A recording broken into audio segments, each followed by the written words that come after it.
Okey, ada orang nak beli tanjak, katanya nak naik kapal terbang. Ada bekas tak?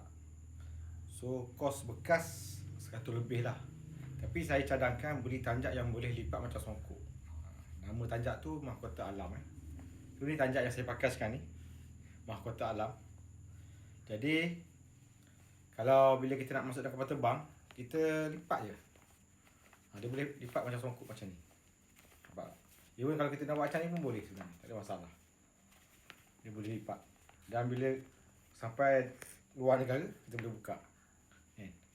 Jadi dia tak rosak. Jadi cara pakai dia, ni sebelah kanan telinga. Dia punya pucuk dia.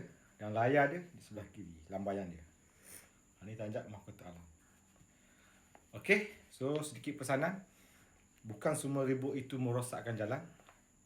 Kadang-kadang ribut itu membantu menerangi jalan. Selamat bertanjak.